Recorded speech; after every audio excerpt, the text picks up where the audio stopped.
I saw it pop up on Facebook Marketplace late one night while scrolling through my feed, half asleep on the couch with the TV droning on in the background. It was a used coffee table made of solid oak, hardly scratched at all, and $50. It seemed like a steal, especially considering how beat up my current setup was from years of spilling drinks and propping my feet on it. The guy's profile seemed normal, a guy named Mark with a profile pic of himself standing in front of a generic suburban house.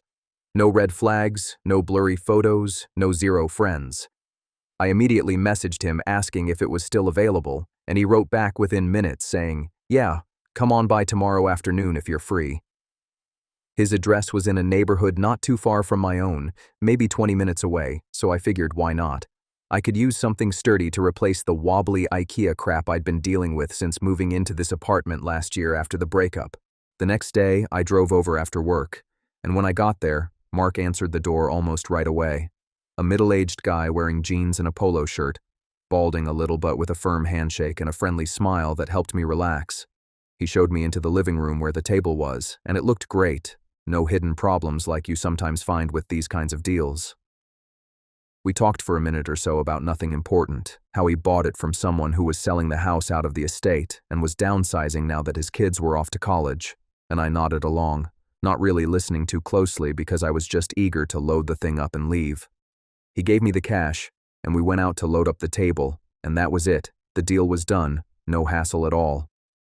On the drive home, I felt pretty good about it, like I was getting a small victory in the constant struggle to make my place feel less empty.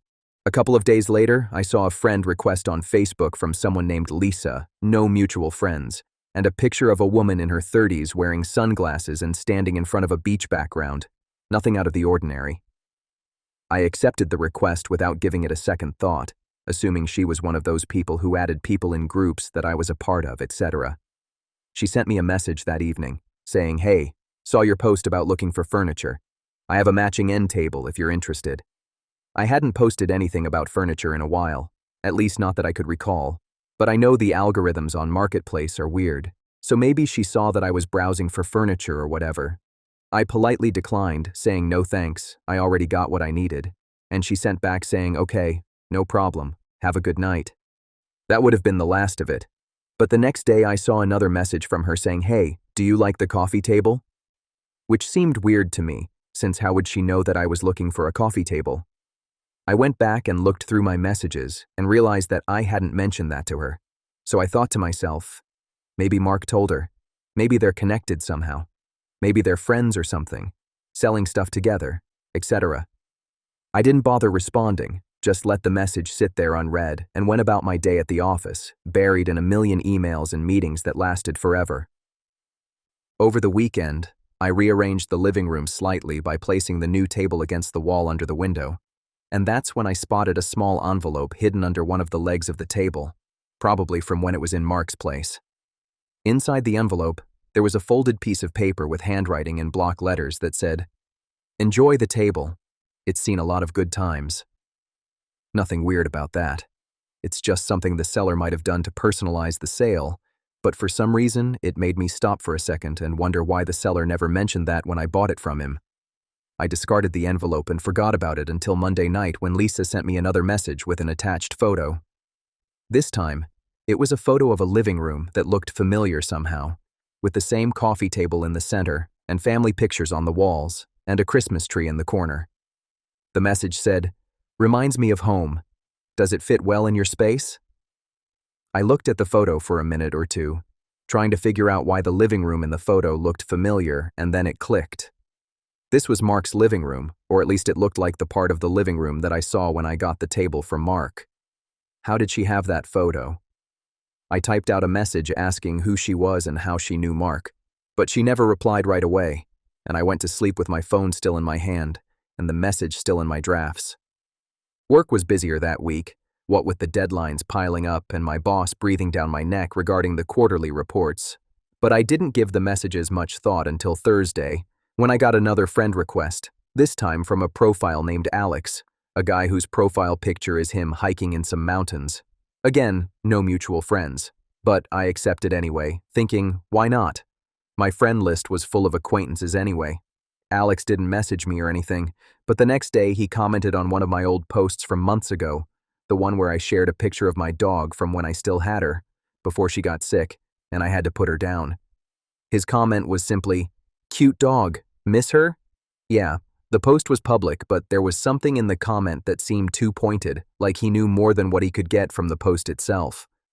I decided to look at his profile, and that's when I saw he was friends with Lisa, and that they were both friends with Mark. Okay, maybe they all lived in the same place or something, but that night I couldn't help but feel that I had somehow invited something into my life by buying that damn table. Lisa sent me another message on Friday, apologizing again for the delay and explaining that she was Mark's sister and that they had been clearing out their parents' place because their mom had passed away the previous year. The table had belonged to her parents' place, and the picture was just a memory that I would appreciate, she said. It all sounded plausible on paper, a bit sentimental maybe, but harmless. So I sent her a message back with my condolences and told her that the table was great, thanks. She thanked me and asked if I minded sending her a picture of how it looked in my place, out of curiosity. I wasn't sure what to do, but what harm could it do? I took a picture with my phone of the table with my remote and a half-empty cup of coffee on it and sent it off to her. She sent me back a thumbs-up emoji and "looks perfect there." That was the last I heard from her for a while, and I started to relax again, catching up on some much-needed sleep and some binge-watching TV to get my mind off work stress. Then, early the next week, I got a notification that someone had tagged me in a post. It was Alex, posting a photo of what appeared to be my apartment building from the outside with the caption, "Nice spot in the city, thinking of moving nearby." How the hell does he know where I live? I hadn't told anyone at Marketplace my address except Mark, and that was just for the pickup. I messaged him, asking him what this was about, but he just replied, "Oh, saw it in the background of the photo you sent Lisa, recognized the view from the window." The photo I had sent Lisa was just the table, no window in the shot, or was there? I opened it again, looking at it more closely. Yeah, there was a sliver of the curtain and the streetlight outside the window, but how could he have known it was my apartment just from that? Maybe he was familiar with the area. I untagged myself from the photo, then blocked him. Better safe than sorry, even if it was probably nothing. The next day, Mark contacted me again, this time sending me a message on Marketplace, asking if everything was all right with the table, if there were any issues or anything. I let him know everything was fine, but also brought up the weird interactions with Lisa and Alex, and if they were really his family or friends. His response came quickly. "Lisa's my sister, yeah. Alex is her husband. Sorry if they came on strong, they're just nostalgic about the old stuff." This made me feel a bit better until I read the next sentence, which was, "If you ever want to sell it back, let me know. We'd love to keep it in the family." I made light of this in my response, saying I wouldn't, and he never pursued it further. But that night, as I sat at the table eating takeout, I kept looking at my phone, thinking I'd get another message. I never did, and I went to bed early, exhausted from working overtime. The blocking did not work, or at least did not feel like it was working when I started receiving messages from other profiles, other people I did not know, commenting on my posts or sending me requests. One of these profiles was a woman named Sarah, a friend of Lisa, who sent me a message saying she loved my photo of the table and asked me if I had other furniture for sale. I did not respond, but then a guy named Tom, a friend of Alex, posted on my wall saying, "Hey neighbor, saw your building the other day." My wall was set to friends only, so how did this guy post on my wall? I also noticed that my privacy settings had somehow changed to public. Maybe I accidentally changed them while scrolling through. Or maybe it was just Facebook being Facebook. But I changed it back to friends only, blocked Tom, but still felt like I had left a door unlocked somewhere. By the end of that week, I had blocked half a dozen profiles, all connected through Mark's profile, all reaching out with harmless comments that somehow managed to reference something from my life, like my work as a marketing specialist, my car, or my favorite coffee shop on weekends. How did they know? I had not posted anything about these things in a while, or ever, on Facebook. I sent Mark a message again, asking him what was going on, and he apologized profusely, saying his family was going through a tough time and sometimes got a little carried away with Facebook. I took his word for it, but started checking my doors at night. not because I thought someone was going to come in, but because I felt like I had to be in control of something. Things died down for a couple of weeks, long enough for me to start wondering if I was just being paranoid all along. Work was picking up with a big project, and I was spending more and more time in the office, coming home late and sleeping like a rock without giving it a second thought. But one night, I came home to find a small package on my doorstep with no label, just a plain envelope with my name scribbled on it in handwriting. Inside, there was a USB drive and a note that read, "Found this in the table drawer, thought you might want it." The table didn't have a drawer, though. I checked twice to make sure, flipping it over and examining every inch of it. There was nothing. Still, out of curiosity, I plugged it into my laptop, and it had folders of photos. Old family pictures, vacation photos, birthday photos. They all looked like Mark's family, with him and Lisa in most of them, but as I scrolled through, there were screenshots mixed in. Screenshots of my Facebook profile, my posts, even private messages I'd sent out years ago. How was that possible? My Facebook account was secure, had two-factor authentication turned on. I pulled it out of the computer and flung it across the room, pacing back and forth across the floor, my hands shaking. I didn't sleep much that night, but spent hours going through my security settings, changing passwords, reporting the profiles to Facebook. Mark's Facebook profile was gone by morning, either deleted or blocked, and so was Lisa's. Alex's was still there, but inactive. I called the non-emergency police hotline, explained my situation as best I could without sounding crazy, and they told me it sounded like a case of harassment, but without any direct threats. There wasn't much they could do, just document everything and block them. I did that, screenshotting messages and saving the USB files I'd copied before wiping it clean. The next day at work, I was distracted, missing important details in a presentation, and my boss called me aside to ask if everything was okay. I told her I was just tired from lack of sleep, but inside, I was a mess, overanalyzing every notification I got on my phone. It was a month before I heard from them again, and I almost believed it was over, just a weird experience with bored people with nothing better to do. I even put the coffee table up for sale on Marketplace, thinking I'd just get rid of it and move on with my life. The buyer, Jen, messaged me, seemed normal, arranged to pick it up that weekend. But when she came, she wasn't alone. There was a man with her, and when she handed over the money, she casually mentioned that her brother Mark had recommended the Marketplace listing. I froze, but tried to play it cool and helped her load it, waving goodbye as they drove off. Later that night, I got a new friend request from someone named David, blank profile picture, and the message, "Thanks for the table, it fits perfectly back home." I blocked him right away, but then I got another request, and then another, all from people I didn't know, but all somehow connected to each other. After that, I quit using Facebook altogether and went back to using email for everything. But the messages didn't stop. They started coming in text messages from unknown phone numbers. "Miss chatting?" or "Saw your car at the grocery store today." I changed my phone number, but within days, that one started receiving them too. How were they getting my number? I wondered if they somehow got into my Facebook account using the USB drive and screenshots. I moved apartments 6 months later to a different part of town. I didn't tell anyone except my immediate family.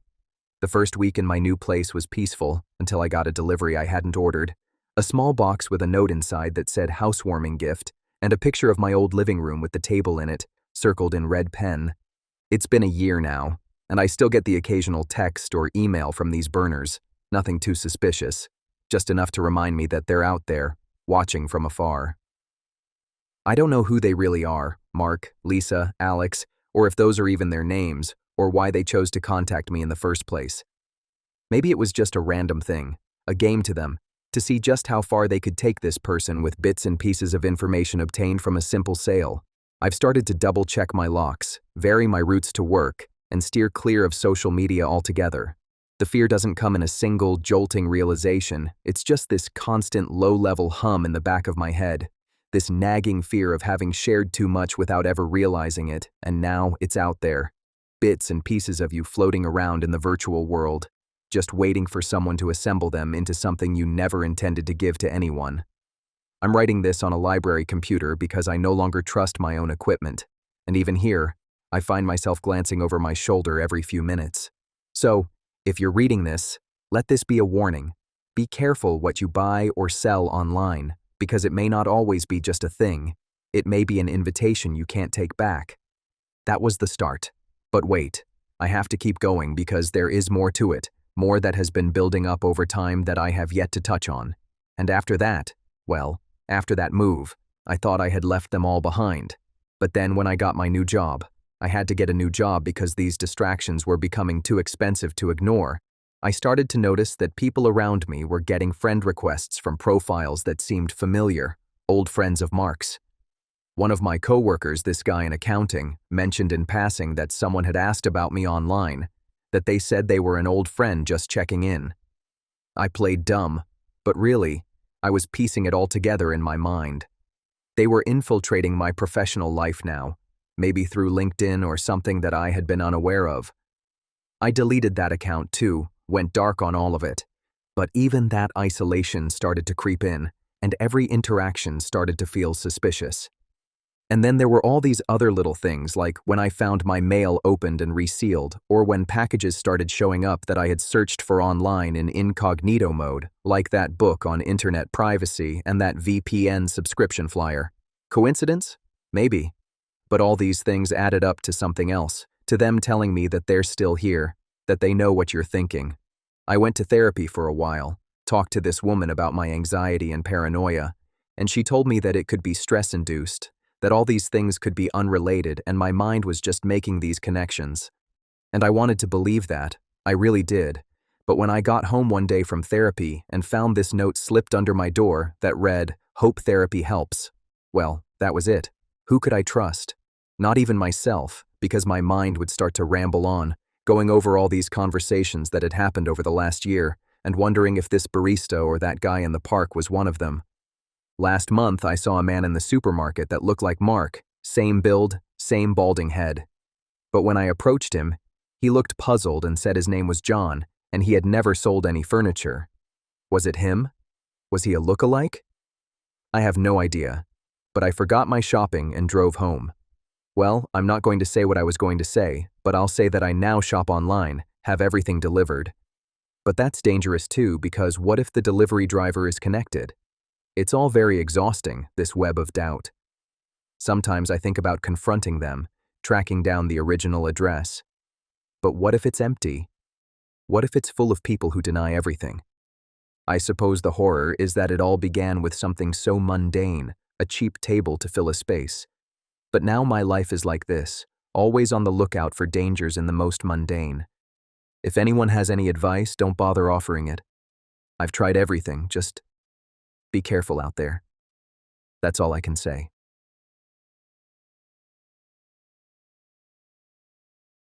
I had been looking for a cheap bike last spring because my car had finally died on me after too many miles and too little maintenance money. The sort of death that requires the mechanic to shake his head and tell you that it will cost too much to repair. And that sort of repair was beyond me. Facebook Marketplace had some decent listings in my area. Nothing fancy.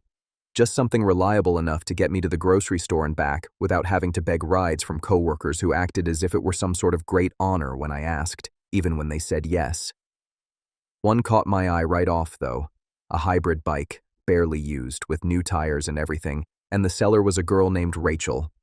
Her profile was minimal but clean, some photos of hikes in various locations that looked local, a golden retriever with its tongue out, some shares from local groups about lost pets or community events. The price was low enough that I didn't bother negotiating, just sent her a message and asked if it was still available. She answered almost right away, said yes, come by anytime this weekend, and gave me her address, which was on a quiet street on the outskirts of town, the sort of place where the houses start getting a little bigger, but the lawns aren't quite as manicured as they are closer to the center. I drove over Saturday morning, early enough that the neighborhood still felt sleepy. Kids not out yet. Only a couple of joggers and someone walking a dog. Rachel answered the door wearing yoga pants and an oversized hoodie, her hair pulled back in a messy bun, smiling as if we were old acquaintances catching up. She walked me around to the garage where the bike was leaning against the wall next to some unpacked moving boxes and a few random tools scattered on a workbench. It looked solid, no rust starting on the frame, gears shifting smoothly when I tested them. brakes working well. We talked for maybe 10 or 15 minutes, where I lived roughly, why I needed it since the car died, how she'd bought it during a brief fitness phase right after moving here that hadn't lasted as work got too busy. Normal small talk, the kind of thing that feels harmless when it's happening. I paid her cash. She helped me strap it into the trunk with some bungees she had lying around in a drawer, even threw in an extra bungee just in case, and I left feeling lighter, like I'd managed something like an adult without any drama for once, which doesn't happen often these days. The first week was uneventful, almost boring in its ordinariness. I rode the bike to work a couple of times when the weather was nice enough, parked it outside the office building where I worked, and locked it up with a decent chain I'd bought separately from the hardware store.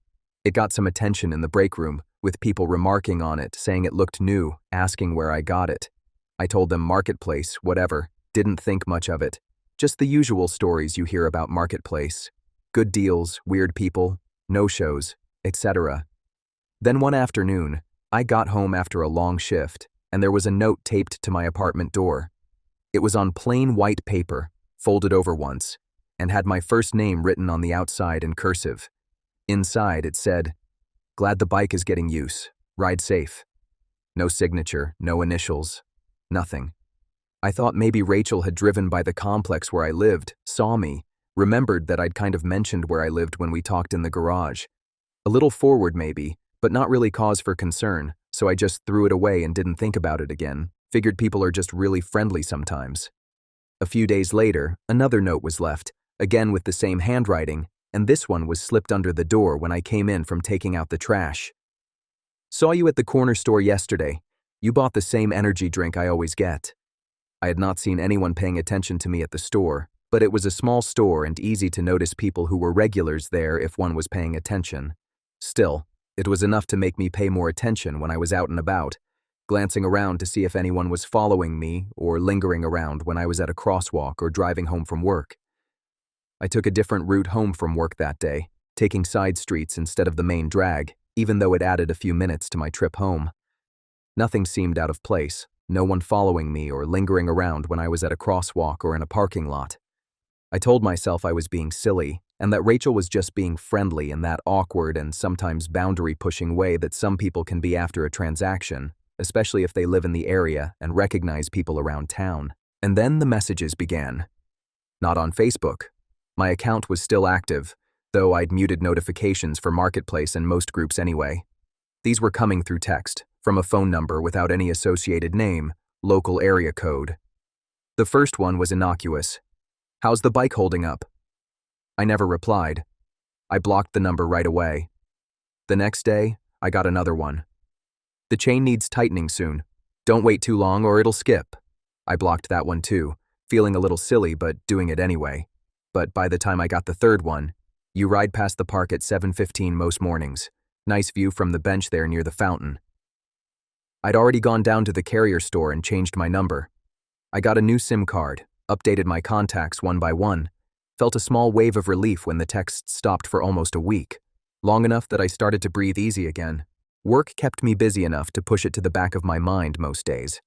I was working longer hours because one person in my department had quit unexpectedly. So I'd ride my bike home late at night with my lights on, vest zipped up, and try to stick to the well-lit streets even if they took longer. One night I came home around 10, and my bike was missing from the rack outside my building. The chain had been cut clean through, with the lock still attached to the pole as if nothing had happened. The cut edges looked shiny under the security light. I told the apartment office the next morning, and they said they'd check the cameras, but they admitted that the ones that would have recorded that spot hadn't been working in months because of some problem with the wiring that they'd been meaning to get fixed. They sent out an email to everyone about increased patrols that didn't actually happen. I walked to work the next few days, annoyed but mostly at myself for not bringing it inside even though the apartment rules said I could park it outside my building, and my building was on the second floor. About 2 weeks after my bike was stolen, I saw it again. Not in person, of course, but on Marketplace. Same model, same faded blue color, same small scratch on the frame near the crank that I noticed when I bought it from Rachel. The person selling it didn't have a profile picture, just a generic name like Local Seller 2025, and a slightly higher price than I paid for it, described as lightly used, great condition, barely ridden. I took a screenshot of everything and messaged the person selling it, asking for more pictures from different angles. They sent me close-ups within an hour, handlebars with the same small dent from where I once accidentally bumped my bike on a curb, pedals, seat post with the same sticker residue from where I peeled off an old sticker from a previous owner. I asked them where they got it, if they knew anything about it, and didn't get a response after that. I reported it as stolen property on Marketplace, and Facebook took it down within a day, but not before I saved every detail and picture of it. That should have been the end of it. But then I got a message from Rachel's profile on Messenger. "Sorry about the bike. I didn't realize it would cause trouble for you." I sat there for a long time, staring at the screen and my thumb hovering over the keyboard before finally deciding to type back and ask her what she meant by that. She told me she sold it to someone else after me and that I probably changed my mind or decided not to buy it. It didn't make any sense because she gave it to me personally, cash in hand. I told her it was stolen from my building and that it was back online under a different seller. I didn't send her the link like she asked me to. Instead, I decided to block her and report her account for harassment and started thinking about moving out to a different part of town. The notes continued, though sporadically. I couldn't help but notice the trend. Another note under my windshield wiper at work one morning. "New lock won't help if you leave it out overnight." And another in my mailbox amongst my junk mail and bills. "You should have kept riding instead of walking." I stopped using my mailbox altogether after that. I had my packages sent to the post office and picked them up myself. I bought a cheap security camera and set it up outside my door, facing down the hallway and the stairwell. There was nothing suspicious on the footage, no one hanging around, no one putting a note under the crack in the door. But the notes continued. Sometimes when I'd been home all day with the door locked and the blinds drawn. No one around, no packages or mail. I went to the police after the fourth or fifth note. I had all my evidence in a folder. Photos of the notes with dates and times, texts and Marketplace conversations, the piece of chain link. The officer I talked to wasn't very helpful. He said there were no direct threats, no evidence of stalking, just coincidence and bad luck, maybe some disgruntled buyer or seller trying to mess with me. He took my statement, copied what I'd written, and suggested I keep documenting and possibly look into a restraining order if it escalated. I did keep documenting. Every note photographed next to the date on my phone, every weird message saved, even after I'd blocked the numbers. I made changes to all of my routines, different grocery stores, different days of the week, different times of day for running errands. Even took up driving again once I'd saved up enough cash to buy a beat-up old car from Craigslist, cash up front, no financing trail. Months went by like this. Moved to a different apartment complex, across town, no forwarding address, not a single one. Told only a couple of close family members. New job, different building, different commute, different coworkers, none of whom knew my old routines. I felt like an idiot for how much it had shaken me, but I still kept the camera, still kept the blinds closed at night, still looked over my shoulder when I walked out to the car after dark. Then, one night last fall, I came home from work and there was a single photograph slipped under the door of the new apartment.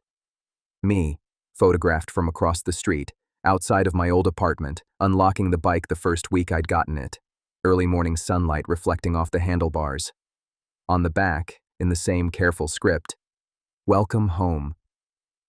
I sat on the floor in the hallway, staring at it, the paper creased from being folded.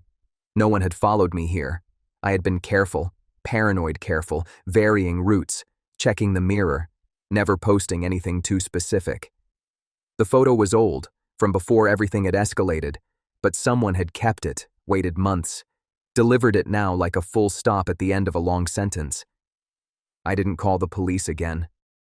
What was I going to tell them? Someone had left an old photo of me with no new crime attached? I burned the photo in the kitchen sink, watched the edges curl and blacken until nothing legible was left, the smoke alarm beeping until I waved a dish towel at it. I still ride, a different bike, one I bought used from a small shop downtown, cash only, no record of the sale online, no picture taken of the bike and its new owner. I stick to the day hours, the busy bike path where there are other people around. Still, every time I pass a bench and glance over to see someone look up from their phone for a second longer than they should, I wonder if they're just another person out for a walk, or if they're connected, part of whatever game this is that started with that garage sale on that sleepy Saturday morning. I don't know the real name of the woman I met, or if Rachel was even her name to begin with.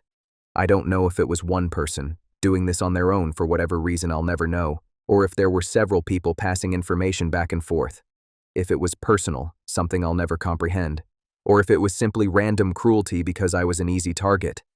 I know that I gave a stranger my address for less than $100 and a handshake, and pieces of my life have been leaking out ever since, slow and steady, like air leaking out of a tire that I didn't know had a puncture until I went to use it and found that it was flat. I'm writing this at night, on my phone, with the screen light dimmed low, sitting in the dark so that it doesn't shine through the curtains and give away my position to anyone passing by on the street outside. Sometimes I think about deleting all this, going completely offline, adopting a new name if need be. But then I remember how easy it was to find me when I was trying to disappear the first time. So I stay, quiet, careful, waiting for the next message that may never come, or the one that finally will, maybe slipped under a different door, in a different city, years from now. If you're buying or selling anything online, just remember that every detail you share, no matter how minor you think it is, leaves a permanent record. And sometimes it turns up when you least expect it, written down, slipped under a door you thought was safe, reminding you that privacy is thinner than you'd like to believe. That's all. I'm going to try to go to bed now. Tonight, maybe, I won't bother checking the locks again. Probably, though, I will. I always do.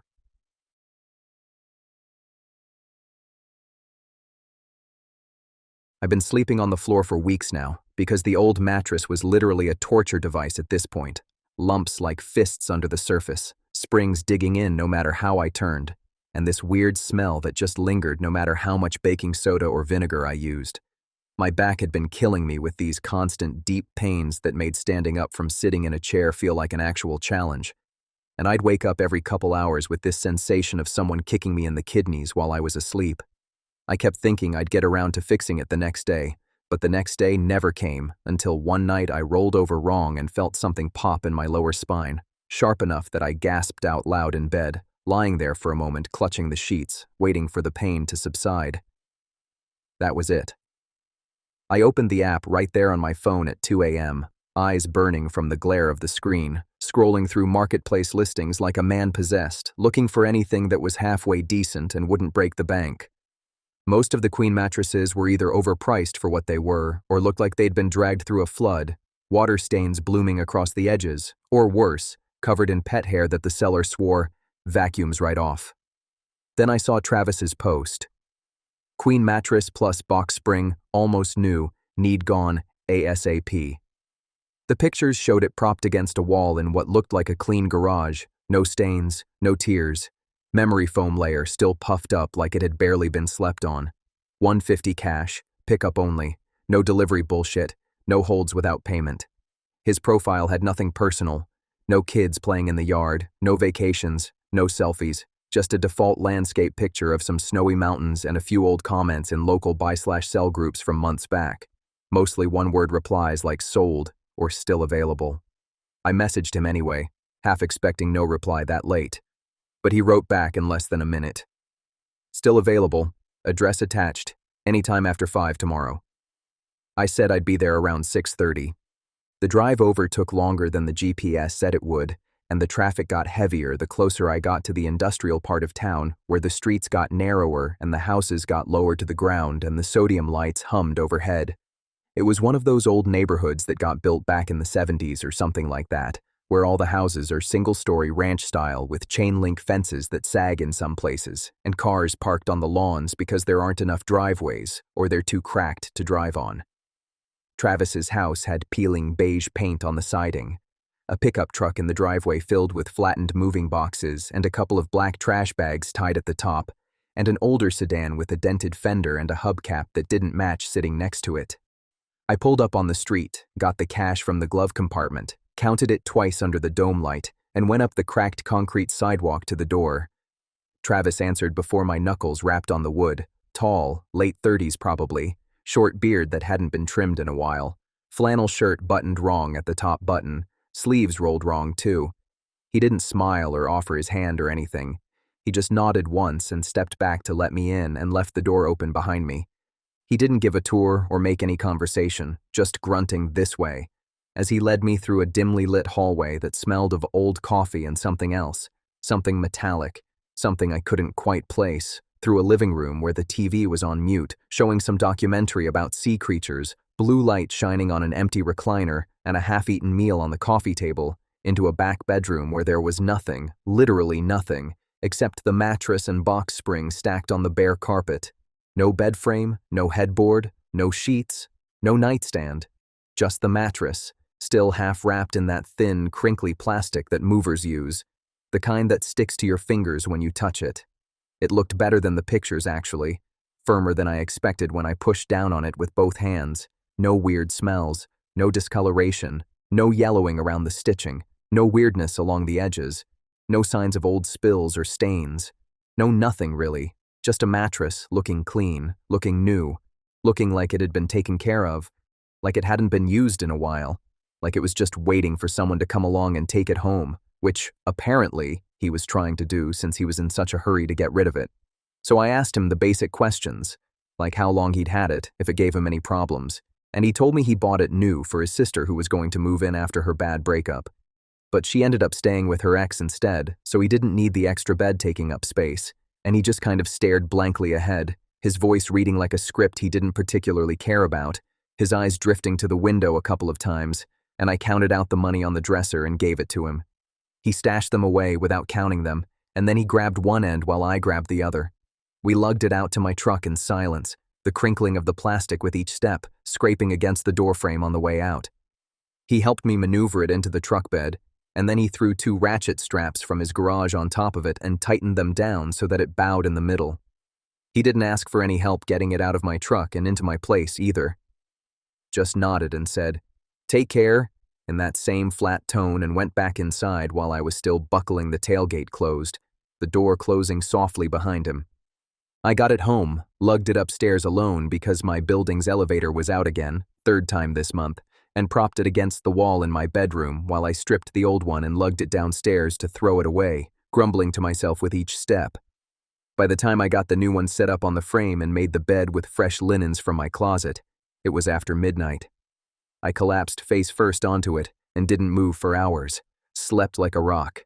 No pain when I woke up, no stiffness in my hips and shoulders. For the first couple days, it felt like a small triumph, the kind you don't brag about to anyone because it's just so ordinary and so embarrassing how much it means to get a good night's sleep when you're not used to it at all. And then the smell started. Not right away. Maybe 4 or 5 nights into it. I thought it was coming from the vents. Some guy in the apartment next door cooking dinner or whatever, heavily garlic infused or burning trash in the alley. But the smell got worse and worse, faint at first, and then unmistakable, coppery and warm, like blood that's been sitting out too long, mixed with something else, something sharper, almost like, well, I don't know. I checked everywhere. Under the bed, behind the headboard, even pulled the mattress off the bed frame and looked underneath in the daylight. Nothing. No stains, no wet spots, no signs of any kind of damage. I opened all the windows, cranked up the fan and pointed it out the window, sprayed all sorts of enzyme cleaner everywhere, even though there was nothing to clean. The smell didn't go away. It just settled in. Became one of those things you get used to, like the hum of the refrigerator or the sound of the traffic outside. Around the same time, the dreams started. Not nightmares exactly, not right away, just fragments. Lying there on my back in the dark, listening to slow footsteps outside my bedroom door, the doorknob slowly turning, the door creaking open by about an inch. I'd wake up and sit bolt upright thinking, I don't know. Someone's been in my room. The air's all disturbed or something. I'd check the locks, the windows, the closet. Everything's fine. Back to bed. Trying to tell myself it's stress, new mattress, whatever. A week later, I discovered the first sign. Small, on the underside of the mattress, near where the tag used to be sewn in. Someone had cut the tag clean off, leaving a rough square of torn fabric dangling by threads. And below that, initials, scratched into the foam with something sharp. TW, shallow, but deliberate, like they took their time. carving each letter out without hesitation. I stared at them for a long minute, the beam of the flashlight trembling in my hand, before I turned the mattress back over and tried to pretend I hadn't seen them and convince myself they were probably just some factory or previous owner's mark, claiming their property. The smell got worse after that, thick enough that I ended up sleeping on the couch again, door closed to the bedroom, sometimes with a towel wedged under the crack. I messaged Travis through Marketplace, casual at first. "Hey man, I noticed there's a weird smell coming from the mattress. Got any idea what it could be?" No reply. I sent him another the next day. "Hey, so I looked under the mattress and there are some scratches. Initials TW. Yours by chance?" Still nothing. His profile showed active, last seen this morning, the green dot next to his name like a mockery. I called the number he'd given for pickup. Disconnected, no voicemail. I began researching then, looking up his name, his address, reverse image search on the photos included with his listing. Nothing interesting came up. The house was listed as owned by an LLC, rented through a management company, tenant history unknown, no public complaints filed against him. I drove by one night, parked a block away, killed my engine, watched his windows for 20 minutes or so, but lights were on in the living room, shadows moving behind the curtains, slow and deliberate, but I had no way of knowing how many or what they were doing. I didn't stick around to find out, didn't want to get caught lurking around his place like a creep. The dreams, however, changed. I wasn't just listening to footsteps now. I was under the mattress, pressed flat between it and the box spring, fabric tight over my face, feeling someone's weight come down slowly on top of me. I could feel the mattress give to the pressure of knees digging into my ribs on either side, hands pressing down through the layers, smell filling my nostrils, blood, urine, fear, old sweat. I woke up gasping, clawing at the couch cushions, thinking for a few seconds that I was still trapped under there, my lungs burning. The next morning, I woke up to find the bedroom door wide open, something I always close and check to make sure it is closed and locked. I went out into the hallway, and the light was on, something I never leave on in the hallway because the bulb flickers and wastes electricity. I went out into the hallway and saw that the front door was locked, the chain in place. I went out into the backyard and saw that the back door was locked, the chain in place as well. No signs of forced entry, no footprints, no scratches on the locks.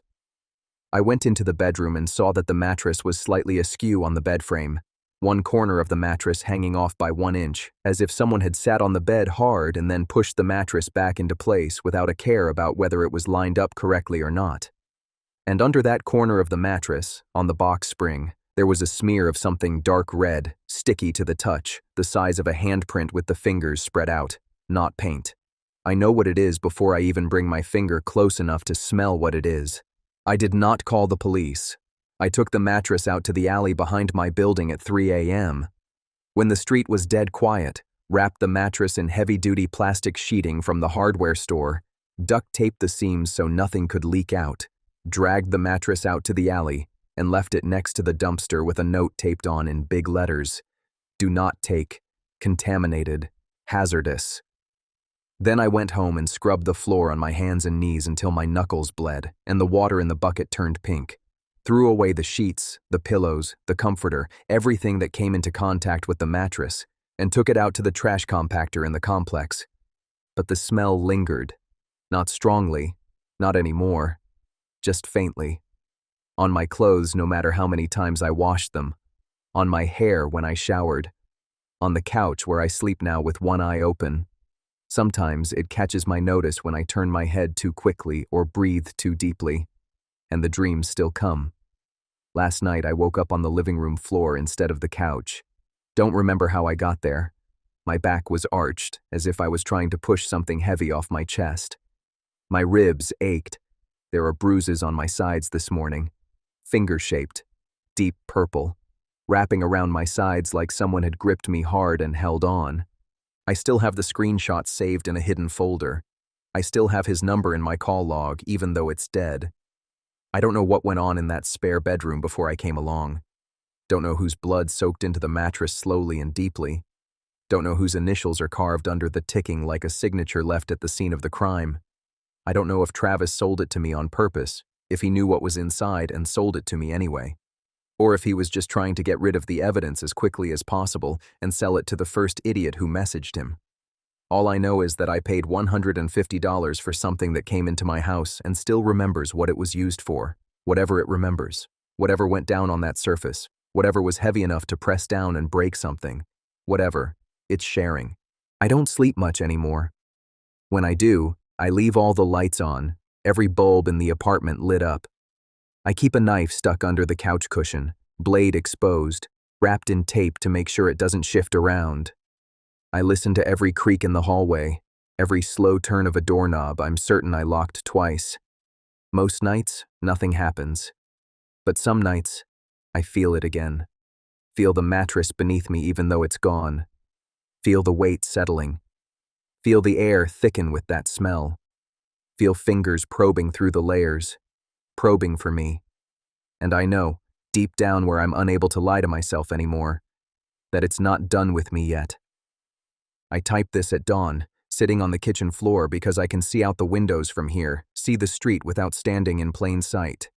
If you're reading this, do not, I repeat, do not buy a used mattress off Marketplace. Do not believe what you see in the photos, no matter how clean they look.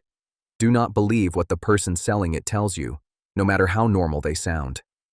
And if you smell copper in your bedroom at night, do not, I repeat, do not try to figure out what it means. Do not try to clean it. Do not try to sell it off. Light it on fire in an empty lot and walk away without looking back. I wish I'd done that.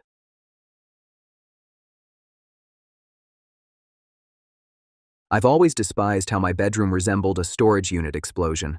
Clothes scattered about on every available surface, socks bunched up in the corners, drawers ajar because the old dresser never closed right anymore, and one of them stuck since I got the place 3 years ago. The thing was an antique, probably came with the place to begin with. Wood so old and dry it cracked if you even glanced at it wrong, drawers jammed halfway whenever you tried to open them, and the bottom right drawer stuck shut with what I assumed was dried-on glue since before I even signed the lease agreement. I'd been telling myself for months I'd get around to fixing or replacing it, but months turned into never until last week when I yanked too hard on the top drawer and half the front panel just broke off in my hands, splintering into 100 pieces on the floor, screws rolling around like shrapnel, one of which rolled under the bed and I couldn't retrieve without crawling on my belly through a mess of dust bunnies and old chargers. I sat on the rug staring at it in dismay, watching the dust motes dance in the afternoon light streaming through the blinds. And then I picked up my phone and opened up Marketplace, thinking I'd just find something cheap and decent before the mess consumed the rest of my bedroom and I started sleeping on the couch like some kind of animal. The usual litany of failures, particle board abominations painted white to look farmhouse chic, dressers with missing knobs being touted as vintage charm when they're just falling apart at the seams, a few real wood ones that were priced like they were family heirlooms passed down from royalty. Then Elena's one came up, probably because the site's algorithm recognized my desperation. Solid oak dresser, 6 drawers, great condition, need gone soon. Pictures taken in direct sunlight against a blank white wall with drawers partially extended to show off the smooth slides. No water damage, no deep scratches, hardware still good, still matching, brass pulls still shiny under the camera's flash. 200 cash, pickup only, no holds, no delivery, serious inquiries only. Her profile was pretty bare, default avatar of a fern in a ceramic pot on a windowsill, joined years ago, a few reactions to local yard sale posts, one comment on a community post about a lost cat at a local park. Nothing that made me go, oh boy, this one sounds like a real winner, or at least interesting. I messaged her pretty fast. Still available? She replied back in like 30 seconds. Yeah, address included, free all day Saturday if you can come then. Let me know what time works. On Saturday, I went over around 11:30 with my cup of coffee still warm in the cup holder. The windows open because it was warm for the time of year, with the leaves starting to turn on the trees that lined the streets. The GPS took me through streets I wasn't familiar with on the east side, past the old rail yard where the old warehouses stood like rusted skeletons, graffiti tags on the brickwork half removed, weeds sprouting through the cracks in the asphalt, through an older neighborhood with large trees that stretched out over the sidewalk, which hadn't been repaired in decades. The house itself was a 2-story craftsman, with the paint faded to a dull sage green that seemed to blend into the shadows of the oak trees that surrounded it. with the roof of the porch sagging noticeably on the left side like it had given up trying to hold itself up in years, with spindles missing in some spots so that it looked like it was off balance. The curtains were drawn tightly over all the windows, blackout curtains taped tightly so that no light leaked through at all, even on a bright afternoon like this. I pulled up to the curb, shut off the engine, walked up the uneven sidewalk that creaked under my feet, knocked twice on the door. Elena answered almost immediately, like she'd been standing right behind it, ready to open it as soon as she heard the knock. She was probably in her late 20s, with a cardigan draped loosely over her jeans and plain white t-shirt, with her hair pulled back in a ponytail that looked like it hadn't been brushed that morning, with skin that looked like she hadn't seen the sun in months, maybe years. She didn't smile, didn't say anything beyond, "Hi, come in," in a voice that was soft and flat, almost like she was whispering. She didn't make eye contact for longer than a second. She stepped to the side, and I walked past her into the entryway. The air inside was cooler, heavier than the air outside. She took me up the stairs without offering me water or making small talk or even turning on more lights, the sound of her feet muffled on the old runner carpet, which smelled faintly of dust and something else, something sweeter, like old flowers left too long in a vase until they turned brown and clung to the glass. At the end of the hall, there was a bedroom, empty except for the dresser, which was pushed up against the back wall under the one window, which had blackout curtains taped shut, taped so tightly the edges were held closed with duct tape. No bed, no nightstand, no clothes in the open closet, which stood empty, rod and hangers and all. Just the dresser, solid oak, with the warm grain of real wood, the kind of thing you couldn't fake with cheap reproductions. The drawers were closed, flush with the front of the dresser, the top wiped clean of any dust. She opened the middle drawer, showing me, gliding smoothly, no catch, no resistance whatsoever. I ran my hands over the top, looked at the joints, opened a couple of the other drawers myself, asked the usual questions. How long she'd had it, if there was anything I should know about, why she was selling it for so cheap if it was in this kind of shape. She said it was her grandmother's and that she had brought it with her when she moved in last year after her grandmother had passed, and now she was moving into a studio downtown and didn't have room for anything large anymore. Her answers came out measured, almost rehearsed, but nothing struck me as off in the moment. Just quiet, maybe grieving, maybe just shy or tired. I counted the cash on the dresser top, 2 crisp hundreds from the ATM, handed it over. She folded the bills once, tucked them in her cardigan pocket without counting, and then helped me lift. We maneuvered it down the stairs carefully, her taking the bottom so she could guide the corners around the tight banister turn. Didn't speak much beyond, "Watch the wall," and "Easy there." We got it into the bed of my truck. She handed me a couple of moving blankets from the porch. Keep it covered so the sun doesn't fade it. And that was it. She went back inside without a goodbye, door closing quietly behind her, lock clicking into place with a soft finality. I came home, lugged the thing up to my second-story place alone. The stairs were narrow, and it scraped against every few steps, and I sweated buckets getting it to my place, but eventually got it set up in my bedroom, wiped it clean with a damp cloth to get all that road dust off, and started moving my clothes drawer by drawer until everything was neatly arranged and there were no piles anymore. It looked right at home, took up space in a way that this old one never had, and made my room less like a disaster zone and more like a place that could be lived in. And that night, I slept well, the room still disheveled but less suffocating. For 2 days, everything was normal again, like I'd finally fixed one small piece of my life that was broken and done it without any hidden costs or drama. But then the drawer started sticking again. Not like this old one had, but in a different way, like something was catching on the inside track. I pulled harder on it, and it scraped like paper on wood, and then it came free. Tucked away in the back, behind where my socks usually sat folded, was a small envelope, yellowed at the edges, unsealed, corners curled from age and slash or humidity. And inside it, a single Polaroid photograph, faded but clear enough in the bedroom light. A woman, who might have been Elena, but it was hard to tell from the angle and the lousy focus, was lying on her back on what looked like the same dresser top, eyes open, staring straight at the camera lens. No clothes. Her skin was pale, almost blue-tinged in the flash, and there was a thin red line across her throat, dark enough to look wet and glistening in the flash. On the back, in black marker, block letters, "She didn't want to leave." I dropped the photo as if it had burned me, breathed hard, staring at the drawer as if it might spit something else out in the next second. I opened all the drawers, pulled them all the way out, looked behind, under in the tracks. Nothing. Just clothes, a receipt from the grocery store 2 weeks ago, some lint balls. I put the Polaroid in a Ziploc bag, shoved it in the kitchen junk drawer under a pile of takeout menus and old batteries. Told myself it was a sick joke, some ex's revenge, or maybe Elena had some mental health issues, and this was her way of unloading more than furniture, some twisted cry for help she couldn't express out loud. I messaged her anyway. "Found something weird in the dresser, old photo. You know anything about this?" No reply. Profile still active. Last seen that afternoon, but she never read it, never typed those 3 little dots. That night, I couldn't sleep. Thought I heard the drawers opening by themselves, the creak of the wood, the pause, and the closing again with a thud that shook the floor. I got up 3 times to check, and all the drawers were closed. Nothing was moving. Nothing was out of place. Went back to bed, listened to the creaks and groans of the house, the ticking of the pipes, the wind whistling against the window, rattling the frame.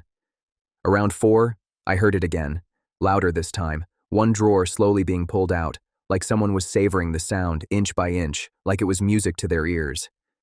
I sat up, my heart thumping against my chest so hard I felt it in my throat, in my ears. The room was dark, except for the light coming through the blinds, in thin stripes on the floor. The dresser was there, all drawers closed, flush against the back of the dresser. I sat there, wide awake, until dawn, every light in the apartment on, sitting on the floor, back against the wall, knees up. The next morning, I opened the middle drawer to get a shirt to go to work. And there it was, on top of my folded tees, another Polaroid of the same woman, same dresser, but her head was turned towards the camera, mouth open, like she was screaming, like she was about to scream, teeth showing, tongue out, dark and visible. The red line around her throat was thicker, darker, crust forming around the edges. On the back. She tried to scream. I locked the bedroom door at night. I moved my mattress to the floor in the living room, slept with the hall light on, and kept the chain on the front door. Every few days a new photo would appear. The same woman, same dresser, same pose, but different each time. Slow, methodical, like a story that wasn't supposed to be seen, like a story that was being told piece by piece. Eyes glazing over, pupils empty. Different positions, different poses, different ways her limbs were arranged. Wrists crossed, then bound with what appeared to be thin cord, digging into her skin. Blood pooling on the wood, small dark lakes that reflected the flash. Each one was hidden in a different drawer, face up so I'd see it as soon as I opened it to grab clothes I barely wore anymore anyway. I stopped using the dresser altogether. I left the drawers shut, clothes back on the floor like they were before, avoided the bedroom unless I needed to grab something quickly during the day with the lights on. But the photos kept coming. Sometimes I'd wake up to a new one, swearing I hadn't opened any of the drawers the night before. I even found 3 in one day, stacked neatly like a deck of cards in the top drawer, edges aligned perfectly, like someone measured them to make sure they fit just so. The last one, her face, close up, eyes wide, pupils blown black, lips parted, tongue swollen and dark. On the back, in the same block letters as before, "She's still here." I tried to get rid of the dresser, put it up on Marketplace that night. The photos blurry so the grain of the wood wasn't too visible, the price $50 just to get rid of it. Described it briefly. Solid oak, good condition, must go. Got a bite right away. Guy named Mike said he'd come the next day, his truck. Shows up the next day, looks at the dresser, runs his hands over the top, opens the top drawer and peeks inside. Freezes. Pulls out a new Polaroid, one I hadn't seen before. Looks at me, his face ashen, his hand shaking so hard the photo danced in his hand. What the hell is this, man? It's a picture of me, sleeping on the living room floor last night, taken from directly above. Impossible unless someone was standing right above me, in the dark. The flash illuminates my face, but the movement of my chest as I breathe is visible. On the back of the photo, in messy handwriting, "He's next." Mike leaves without the dresser, doesn't even say goodbye, just gets into his car and backs out of the driveway, mumbling something about the cops and him not coming back. I don't bother chasing him. That night, I sat in the kitchen with every light on, a knife on the table, the blade reflecting the light from the overhead bulb and sending slivers of light dancing around the walls. The drawers open and close again, slowly, as if someone's breathing. I don't get up to investigate. Just sit there, listening to the house, listening to whatever's inside the house listening back. I don't use that room anymore. The door is shut, locked with the chain lock I installed. Sometimes, when I'm feeling especially raw, I wedge a chair under the knob. But sometimes, late at night, when the building is quiet and the street outside is empty, I hear the wood creaking, like someone is shifting their weight on top of it, slow and deliberate, boards flexing under pressure. I hear the scratch of fingernails on oak, the sound of someone tracing patterns on the wood. I hear the breathing, not mine, shallow, patient, waiting for me to open the door, waiting for me to look. I have all the photos, all of them, in a shoebox under the sink, plastic bags wrapped tightly around them, rubber banded shut. I can't bring myself to burn them. Part of me thinks that if I do, the stuff in the dresser will come looking for somewhere else to stash them, maybe in my closet, maybe under my new bed, maybe right behind me when I turn around. Part of me thinks it already has. If you buy furniture off Marketplace, check the drawers. Really check them. Pull them all the way out. Shine a light in the back corners. Look under the bottoms. Feel along the tracks. Because sometimes what you buy home with you is more than just wood and hardware. Sometimes it's holding on to what happened on it, in it, under it.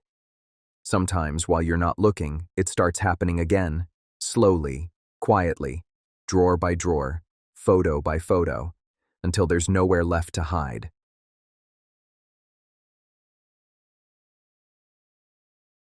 I'd been meaning to sell the old Xbox for months, ever since I finally upgraded to the Series X, and realized the 360 was just collecting dust on the shelf next to my TV, cords tangled like it had given up on life years ago, controller batteries long dead and corroded inside their compartment.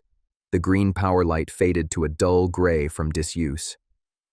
It still worked fine when I bothered to plug it in, played every disc I threw at it without skipping or freezing, no red ring of death. No overheating shutdowns even after hours. Fan quiet and steady. But I never touched it anymore, hadn't in probably 3 years.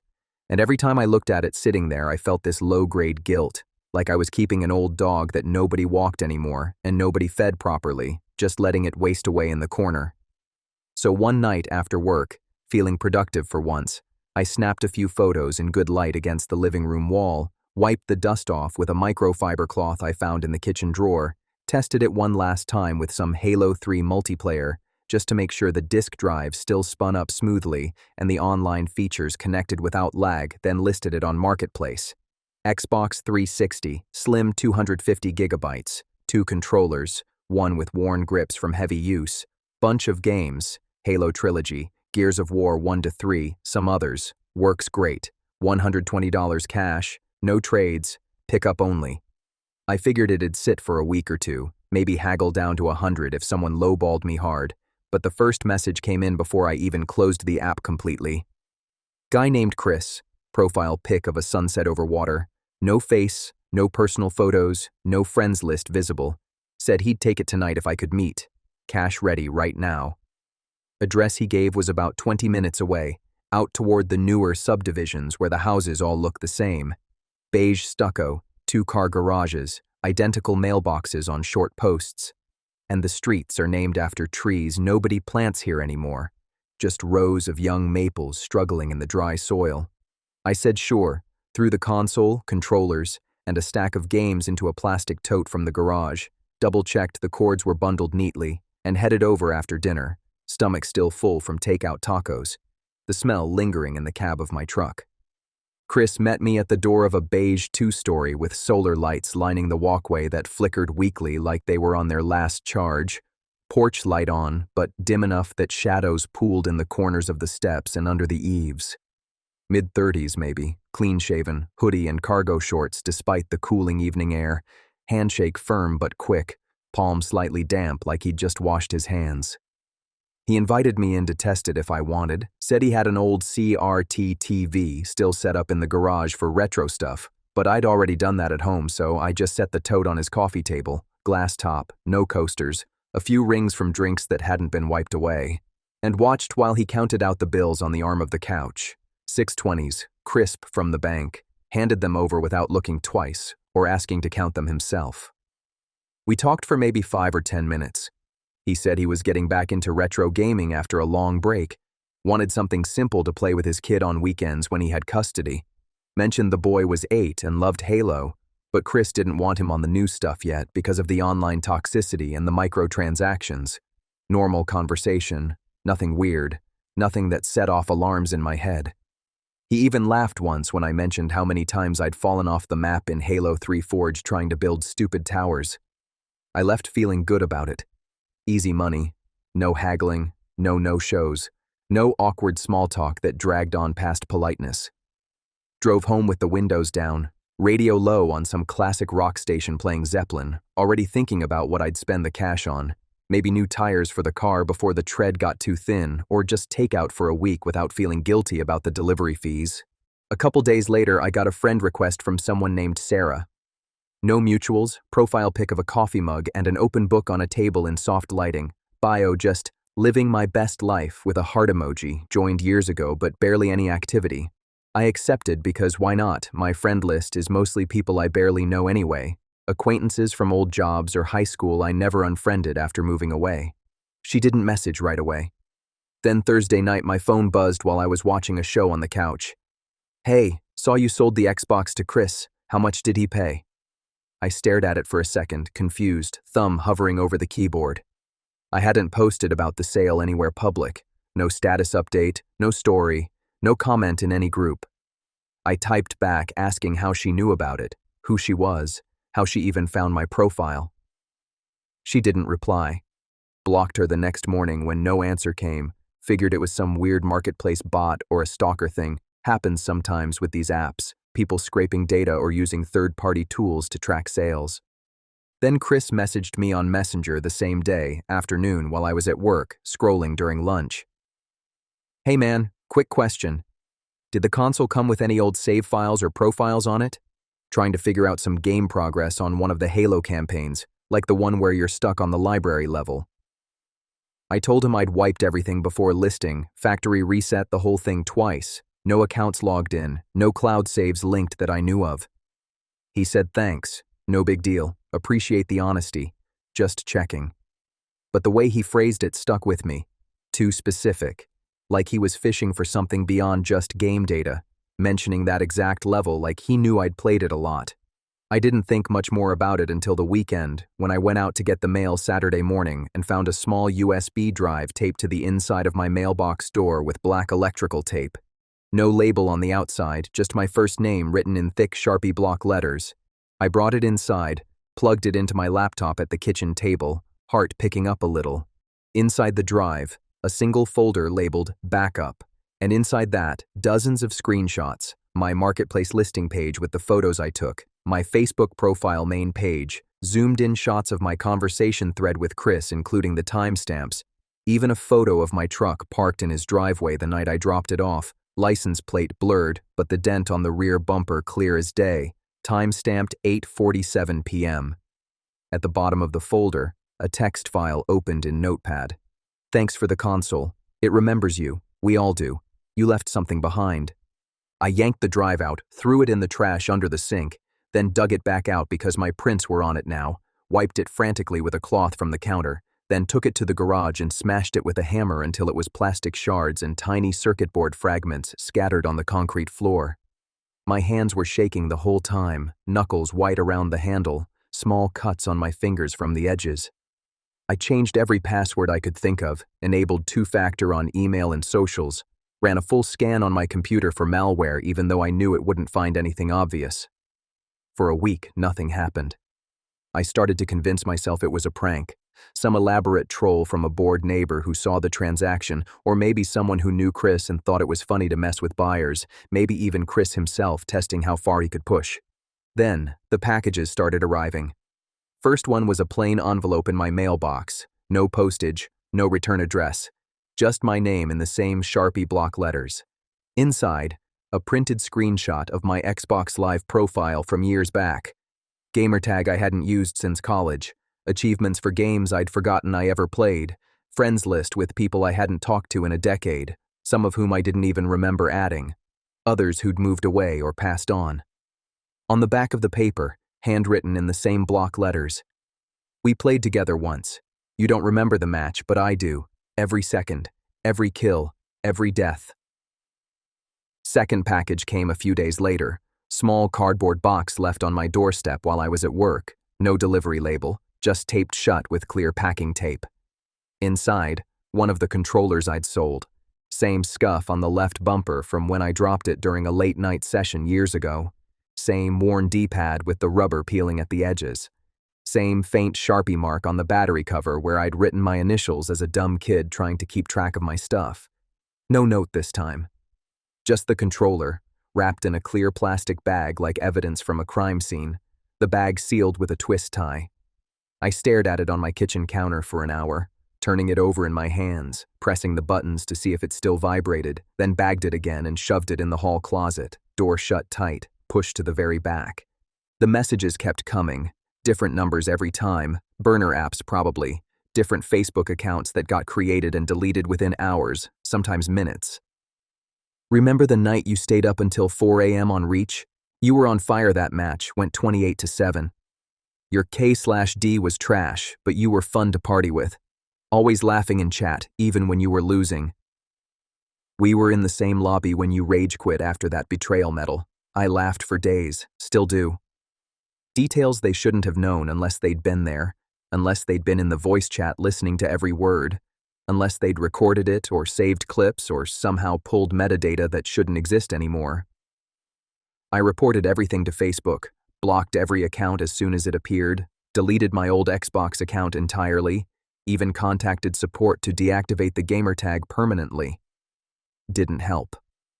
The texts just switched numbers faster, the new ones always starting with something personal. You still have that scar on your left thumb from the skateboarding accident in 10th grade? We talked about it once in party chat. Last month I woke up at 3 a.m. to my TV on in the living room. I don't leave it on. Screen was static at first, white noise hissing through the speakers loud enough to make my ears ring. Then it cleared to a gameplay clip. First person, Halo 3, Forge mode, someone building something slow and careful in an empty map, placing pieces with deliberate clicks. The camera panned to a wall made of crates and energy shields, letters spelled out in red Spartan armor pieces. Come back and play. The gamertag in the corner was mine, the old one I'd deleted months earlier, glowing green like it had never left. I unplugged the TV at the wall, unplugged the Series X, threw the power cord across the room into the corner where it tangled with the vacuum hose, sat in the dark, breathing hard, listening to my own pulse thumping in my ears, waiting for the screen to go black completely. I don't know who Chris really was. I don't know if Sarah was part of it or just another layer they added for distance, another name to throw me off. I don't know how they got into my accounts, my house, my old saves that shouldn't exist anymore on any server Microsoft still runs. But sometimes at night I hear the fan in the living room kick on by itself, a low whir that builds slowly until it's almost a hum. I hear the disk drive whir, even though nothing's inserted, clicking like it's trying to read a disk that isn't there, spinning up, then down, then up again. I hear button clicks, soft, deliberate. Someone navigating menus that aren't visible, selecting options in the dark, scrolling through friends lists that don't exist. I hear a voice through the speakers, low and calm, synthesized almost but familiar somehow, like a distorted version of my own laugh from an old party chat. Ready when you are. Join the party. We're waiting. You left the game running. I sold the Series X last week. Cash, in person, different city an hour away, no online listing, no trace, met the buyer in a coffee shop parking lot during daylight. I don't game anymore. I don't turn on anything with a screen if I can help it. Phone stays on Do Not Disturb. TV stays unplugged. Even the microwave clock annoys me now, so I cover it with a towel. But I still check my messages, still look over my shoulder when I walk past the living room at night. Still pause in the hallway listening for that fan to start. Because whatever was in that old 360 didn't stay with Chris. It came home with me first, slipped back into the house while I wasn't looking, waited patiently in the corners. And it's still waiting for me to plug something back in, to log on just once, to say hello to an old friend who never really left, who remembers every match, every laugh, every rage quit, and who wants to play again. If you're selling old consoles, wipe them 3 times. Smash the hard drive with a hammer until it's dust. Don't meet buyers at home. Don't keep the money in your wallet too long. And if you ever hear your TV turn on by itself late at night, don't go look. Don't unplug it. Just leave the house. Lock the door behind you. Don't ever go back. I wish I had. I still hear it sometimes, even with everything unplugged. The soft click of a controller being picked up, the quiet loading chime, the voice saying my gamer tag like it's welcoming me home.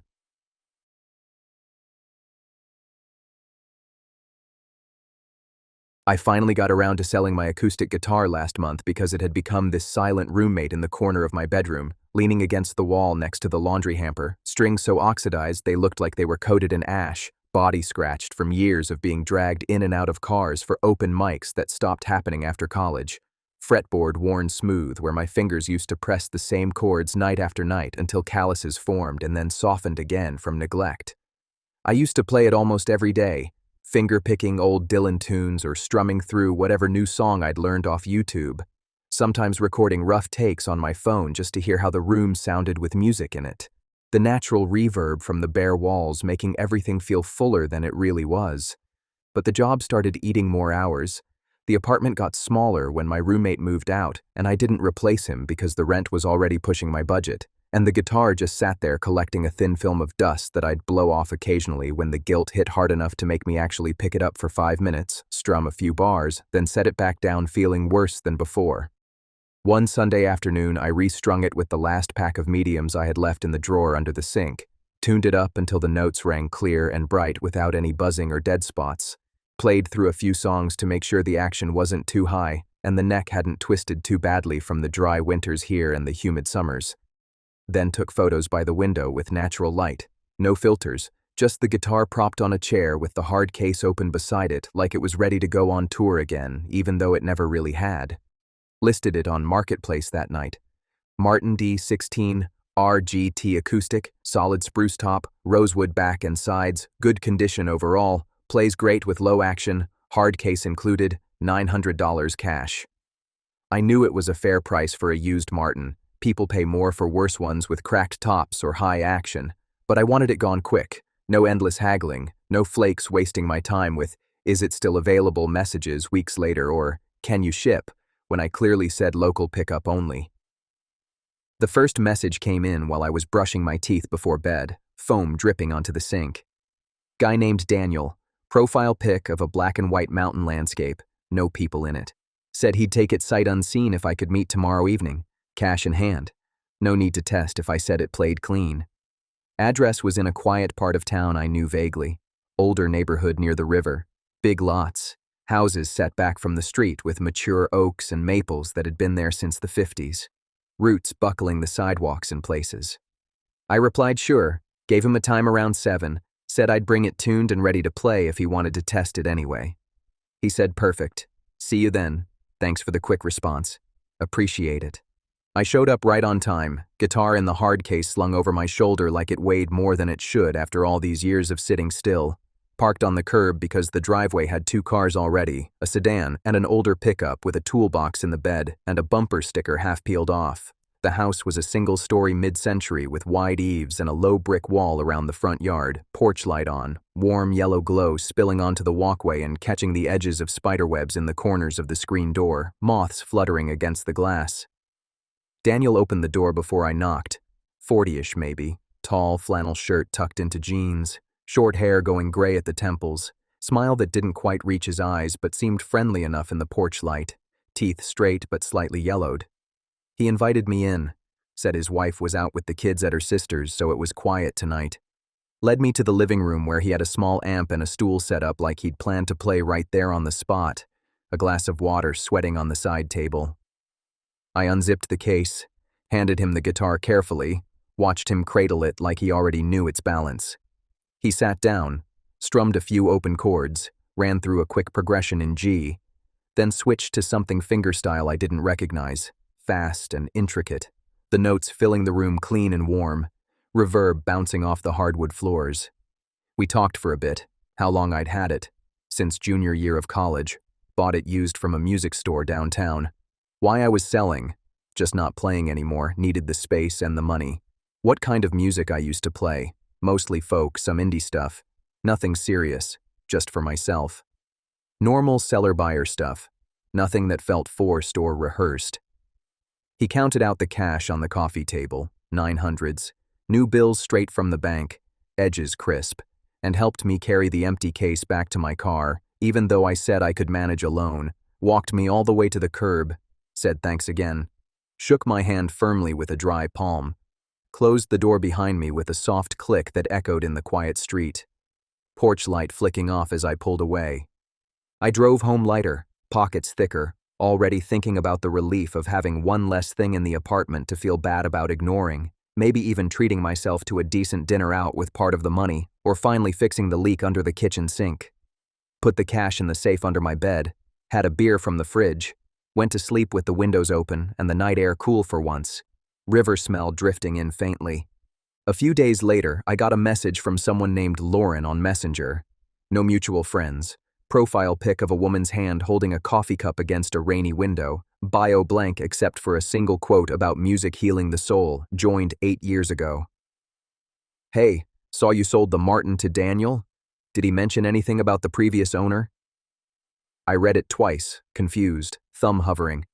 I hadn't posted the sale publicly, hadn't tagged anyone, hadn't even told friends beyond a quick text to one guy who used to jam with me back in the day.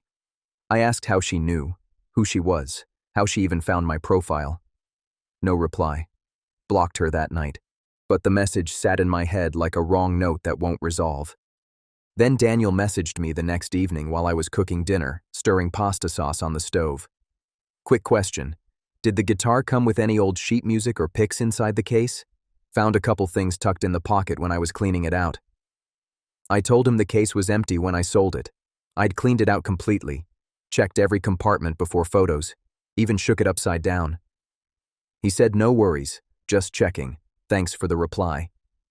But he attached a photo, an old handwritten chord chart on yellowed paper, chords for Blackbird scrawled in pencil, my handwriting from college, the same little star I used to mark the bridge where the tempo picks up, same coffee stain in the corner from when I spilled a mug during a late-night practice. I hadn't seen that sheet in years. I thought I'd lost it when I moved apartments last time, thrown it out in a purge of old papers.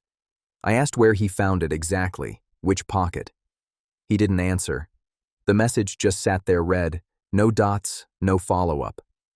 The next morning, I opened the now empty guitar case, still in the corner of the spare room because I hadn't moved it yet, and found a single pick resting in the accessory compartment. Not one of mine. Black, heavy celluloid. No logo. But when I flipped it over, there was a tiny scratch in the shape of an X carved into the surface. Shallow, but deliberate, like someone had pressed hard with a knife tip while thinking about something else.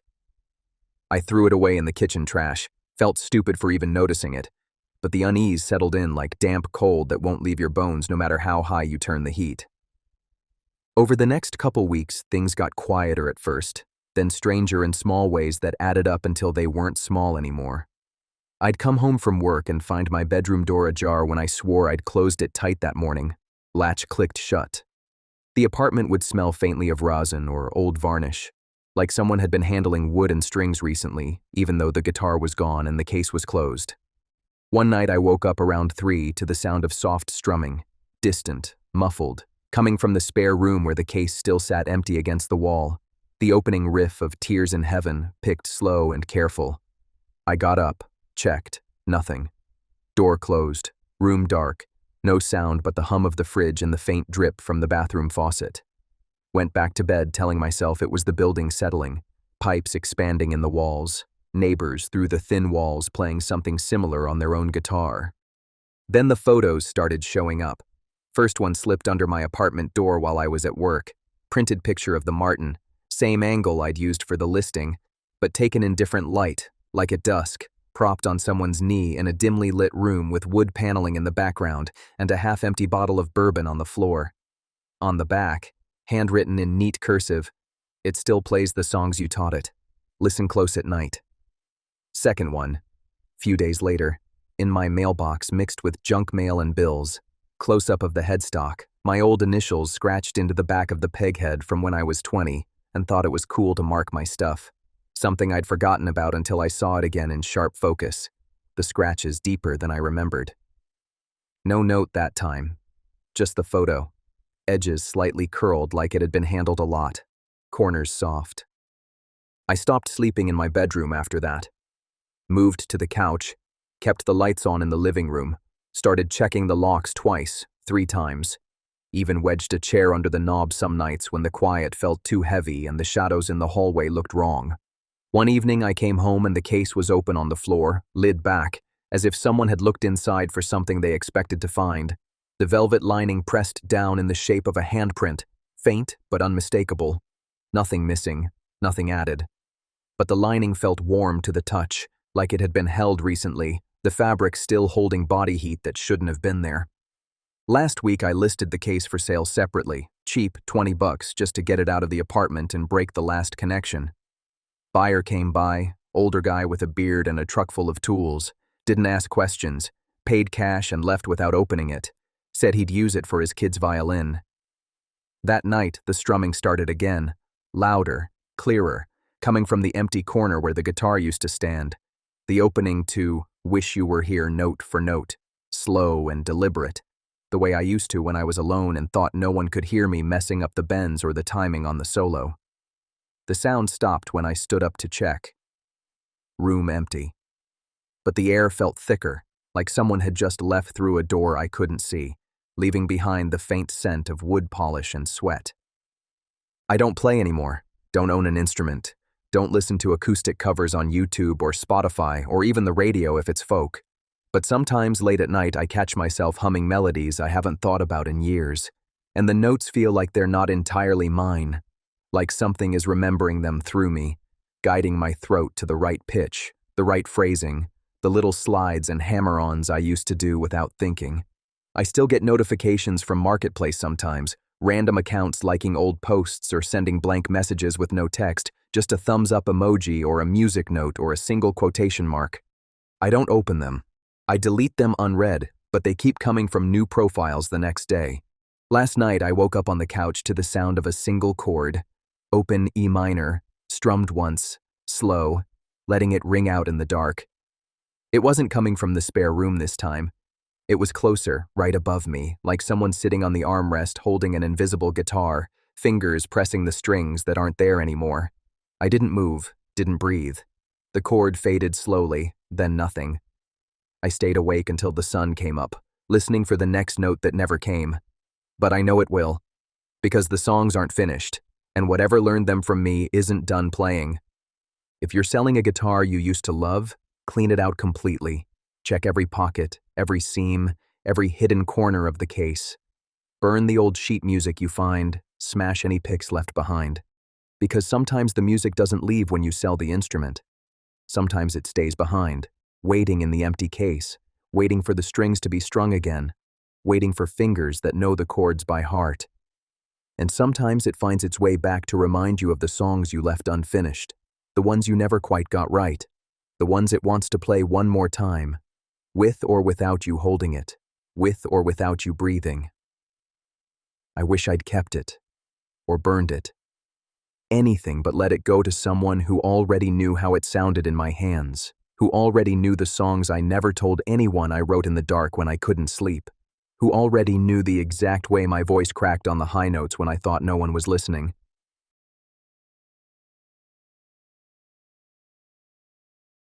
I needed a new desk chair because the one I'd been using since college finally gave out. The cylinder had lost all its gas, so the seat sank to the lowest position no matter how many times I pumped the lever. The wheels squeaked like they were screaming every time I rolled even an inch across the plastic mat, and the fabric had worn through in spots where my jeans rubbed day after day, threads fraying into little black pills that stuck to everything. My back had started hurting in new ways. Sharp twinges when I stood up after long hours staring at spreadsheets. A dull ache that lingered into the evening even after I stretched. And I knew if I didn't replace it soon, I'd end up paying for a chiropractor instead of just buying a decent chair. Marketplace seemed easiest. No driving to big box stores on the weekend. No assembly instructions in 3 languages. No salespeople trying to upsell lumbar pillows. I scrolled for a while, ignoring the overpriced office chairs with mesh backs that looked like they'd been sat in once, and the beat-up dining chairs people tried to pass off as ergonomic with a throw pillow. Then I saw Greg's listing. Herman Miller Aeron, size B, fully adjustable, excellent condition, $300 cash. The photos showed it in a home office, black mesh clean, lumbar support in place, no rips, no stains, armrests still wrapped in the original plastic film in one shot. Price was low enough to make me message immediately. He replied fast, "Still available, come by anytime this weekend." Address in a neighborhood I recognized from running errands. Suburban, cul-de-sacs, houses with 2-car garages and basketball hoops over the driveways, kids' bikes chained to fences.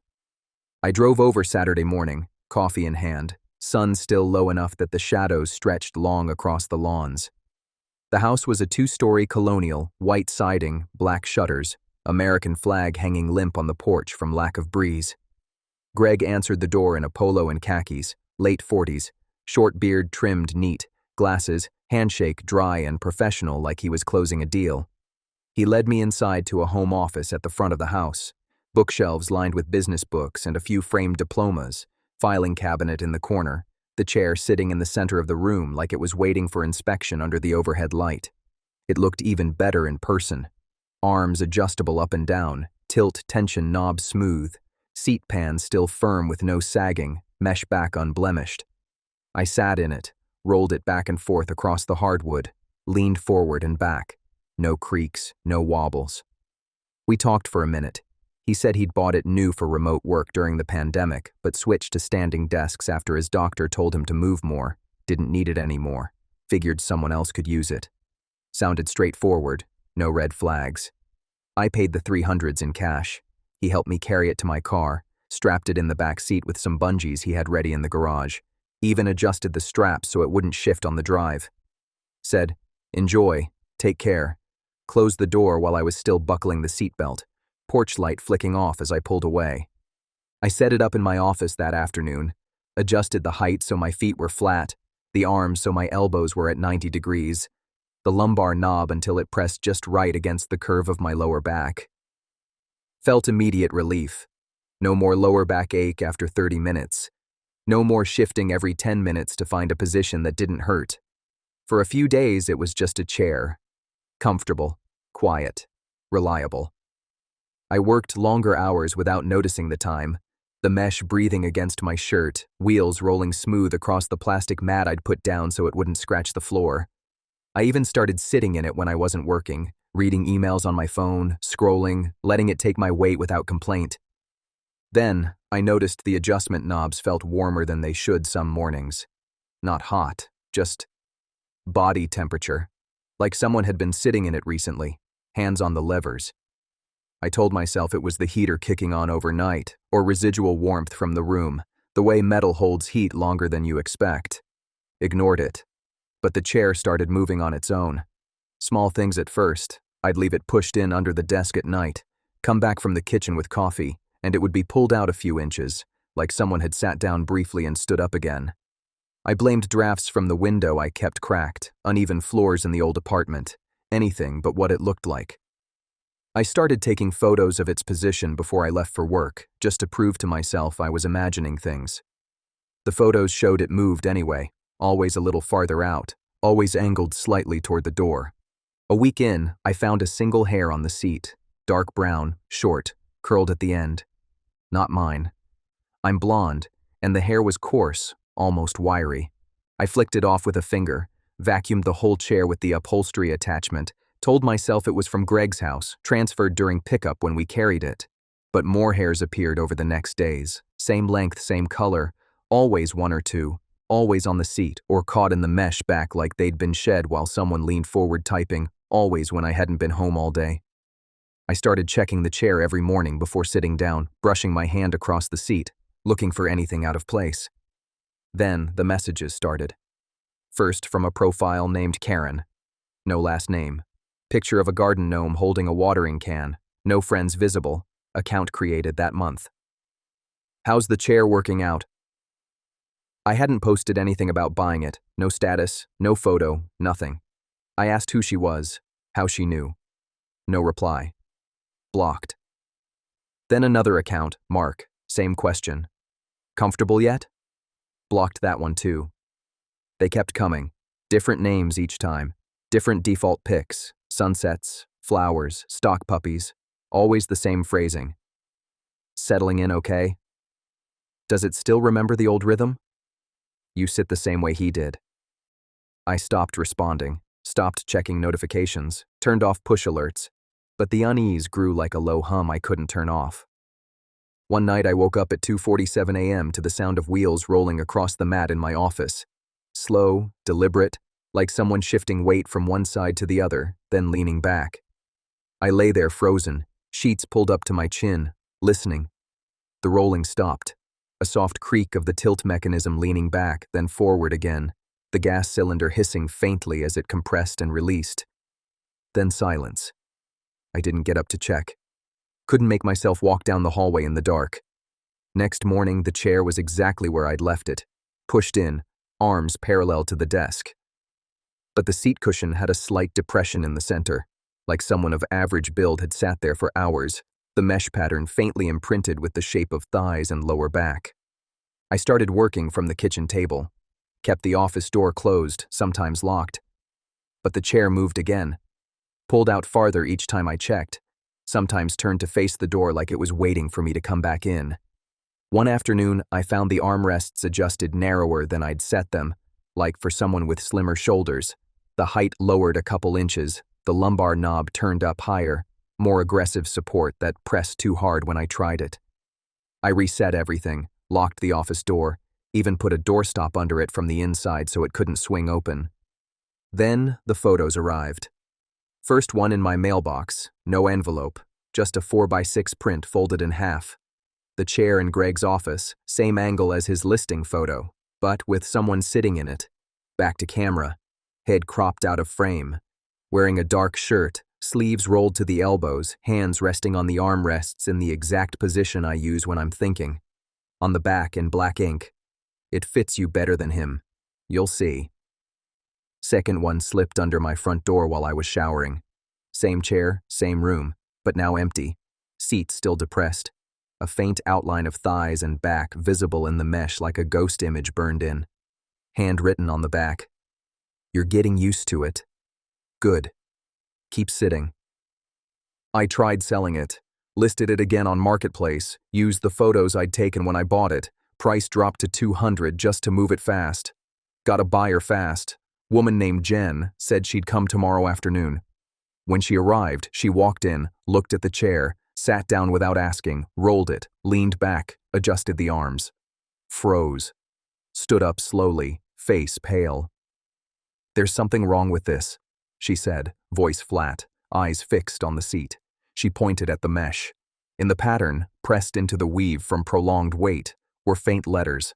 Someone had carved them with something sharp, shallow scratches you only saw if you sat in it and looked down at the right angle in good light. "Sit still." She left without buying, said, "Keep it," walked out fast, didn't look back. I didn't list it again. I moved the chair to the garage, covered it with an old tarp from the shelf, locked the door, even put a padlock on the hasp. But at night, I still hear the wheels, faint, rolling back and forth across concrete, stopping every few minutes like someone pausing to think or adjust posture. I hear the tilt creak, the gas cylinder hiss as it compresses under weight, the soft click of armrests being raised or lowered. I hear breathing, slow and even, coming from the other side of the door, matching the rhythm of someone who's been sitting for a long time and isn't planning to stand up soon. I work standing now, at the kitchen counter, laptop on a box I taped shut, feet aching by the end of the day, but I don't care. I don't go into the garage after dark. I don't open that door unless I have to take out trash, and even then I do it quick. Lights on, back turned to the tarp-covered shape in the corner. But sometimes, when I pass it on my way to the bins, I smell leather and sweat and the faint metallic tang of adjustment knobs being turned over and over. And I know the chair is still there, waiting, remembering the exact curve of a spine that isn't mine, the exact pressure of thighs that don't belong to me, the exact way I shift when I'm frustrated or thinking too hard, waiting for me to sit down one more time, just to see if it still fits perfectly, if the mesh still cradles me the way it learned to, if the knobs still turn to the settings I like best without me touching them. If you're buying used office chairs off Marketplace, sit in them long enough to feel everything. Run your hands over the mesh in good light. Look for depressions that aren't yours. Press the lumbar support and see if it's already set to your exact height.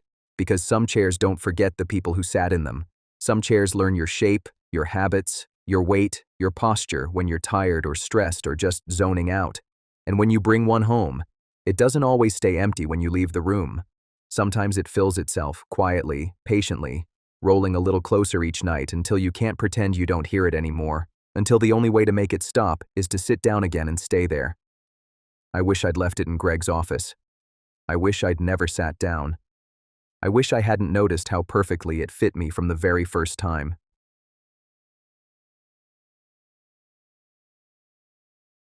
I've been sleeping on the floor more nights than not lately because the old nightstand next to my bed had turned into a hazard. Wobbly legs that creaked every time I reached for my phone in the dark, a single drawer that stuck halfway open like it was trying to trap my fingers, and a top surface so scarred from years of water rings and dropped keys that my water glass would slide if I breathed on it wrong. The thing came with the last apartment, probably left by whoever moved out before me, and I kept telling myself I'd replace it soon, but soon stretched into months, until one night I rolled over, knocked the lamp off, and watched it shatter on the hardwood while the stand teetered like it was laughing at me, glass shards scattering under the bed where I didn't want to crawl. That was the end. I opened Marketplace at 3 a.m., still half under the covers, scrolling through listings with the screen brightness turned way down so it wouldn't burn my eyes, thumb flicking past blurry photos and overpriced vintage pieces that looked like they'd been dragged through a garage sale.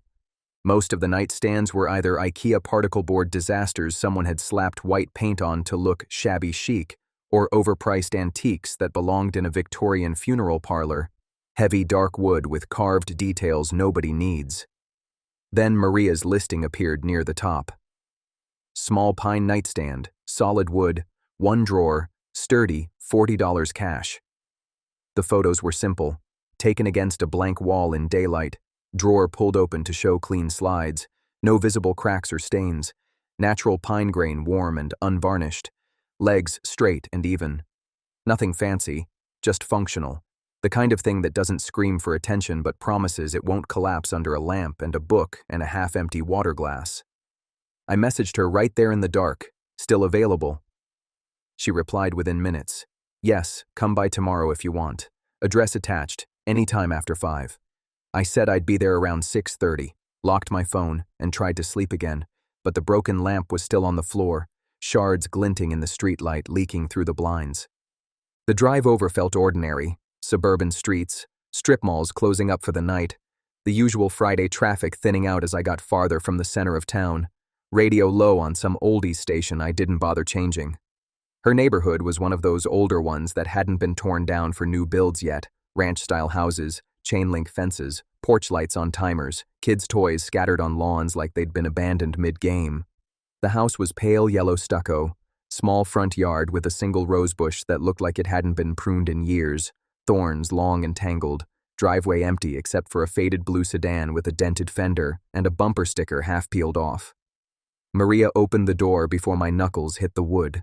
Mid-30s maybe, dark hair pulled into a loose bun with strands escaping, oversized sweater over leggings, barefoot on the linoleum entry, quiet smile that didn't show teeth.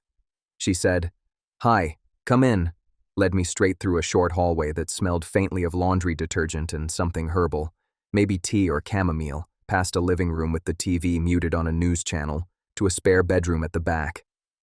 The nightstand sat against the wall under a window with the blinds drawn tight, lamp on top turned off, drawer closed flush. It looked solid in person, Pine boards thick, joints tight. Drawer glided smooth when she demonstrated. No catch. I ran my hands over the top, checked the legs for wobble, opened and closed the drawer a few times, asked the usual, how long she'd had it, any issues, why selling so cheap. She said it was her mom's from the old house, brought it when she moved in after the divorce. But now she was simplifying, didn't need extras taking up space, voice soft, matter of fact, no emotion either way, eyes flicking to the window once like she heard something outside. I handed over the 40 in cash, 2 20s from my wallet. She pocketed them without counting, helped me carry it out to my car, even held the trunk while I maneuvered it in, said thanks, drive safe, closed the door as I started the engine, porch light flicking off as I pulled away. I got it home, hauled it up the stairs alone, lighter than it looked, Pine is forgiving that way. Set it next to the bed, wiped it down with a damp cloth to get the road dust off, moved the lamp and charger over, plugged everything back in. It looked right there, grounded the room a little, made the space feel less temporary, less like I was still unpacking from the move. That first night I slept better than I had in weeks.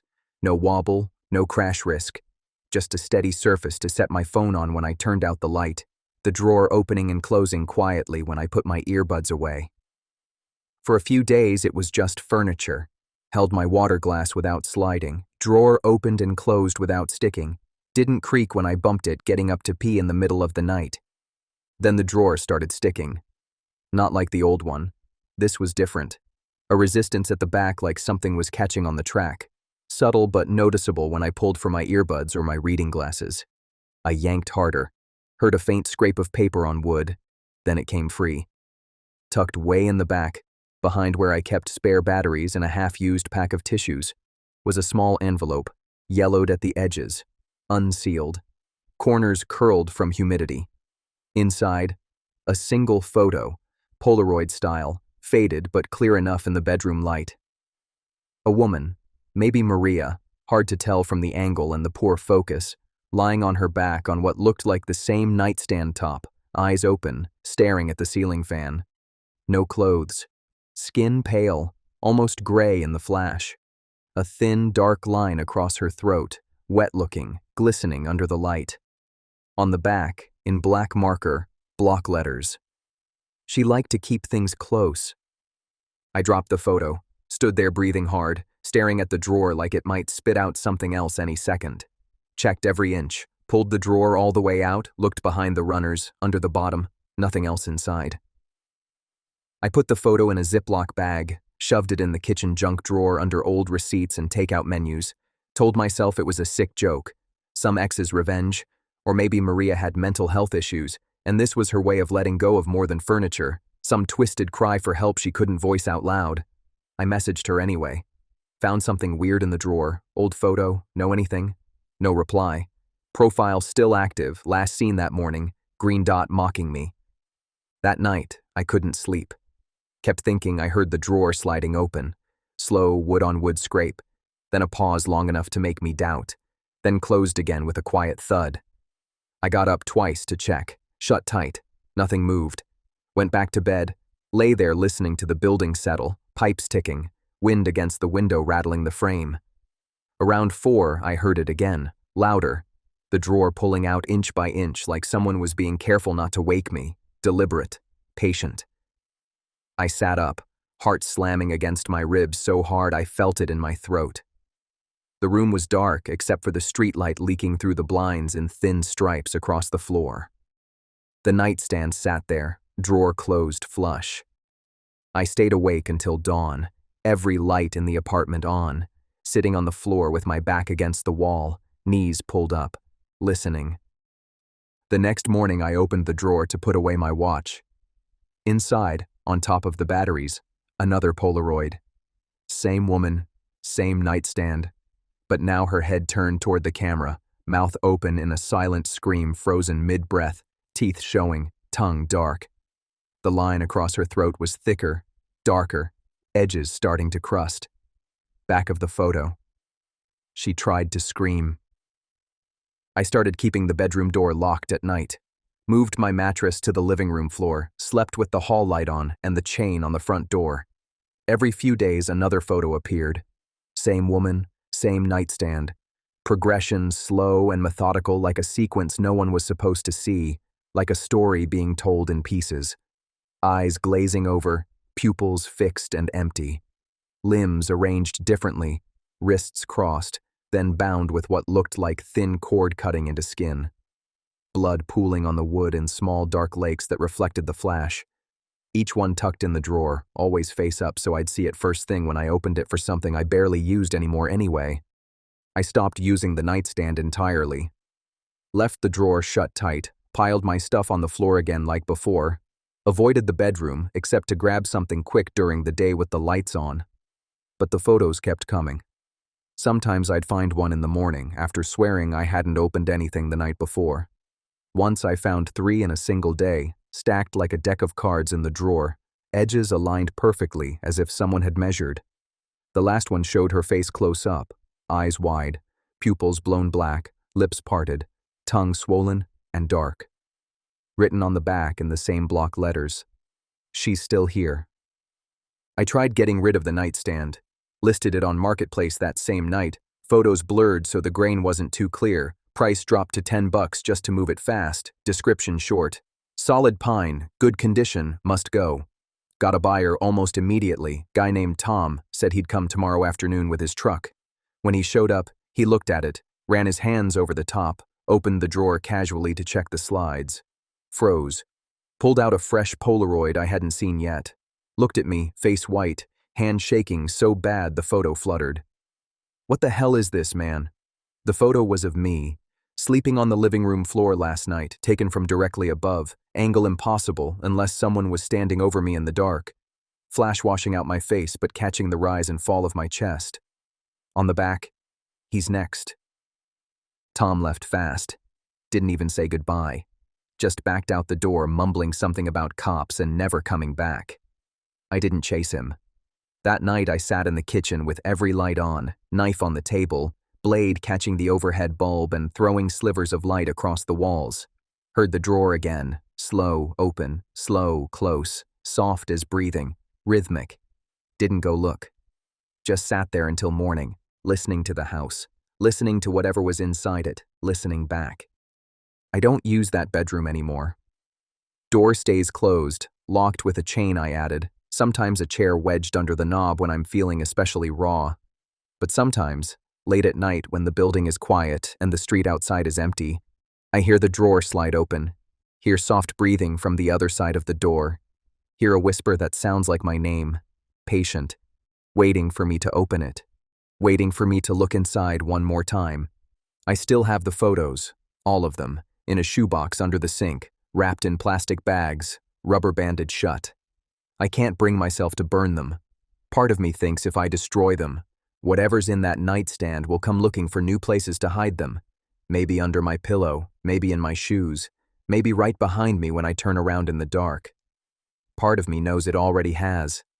If you're buying used furniture off Marketplace, open every drawer, look in the back corners, shine a light under the bottoms, feel along the tracks, because sometimes what you bring home isn't just wood and hardware.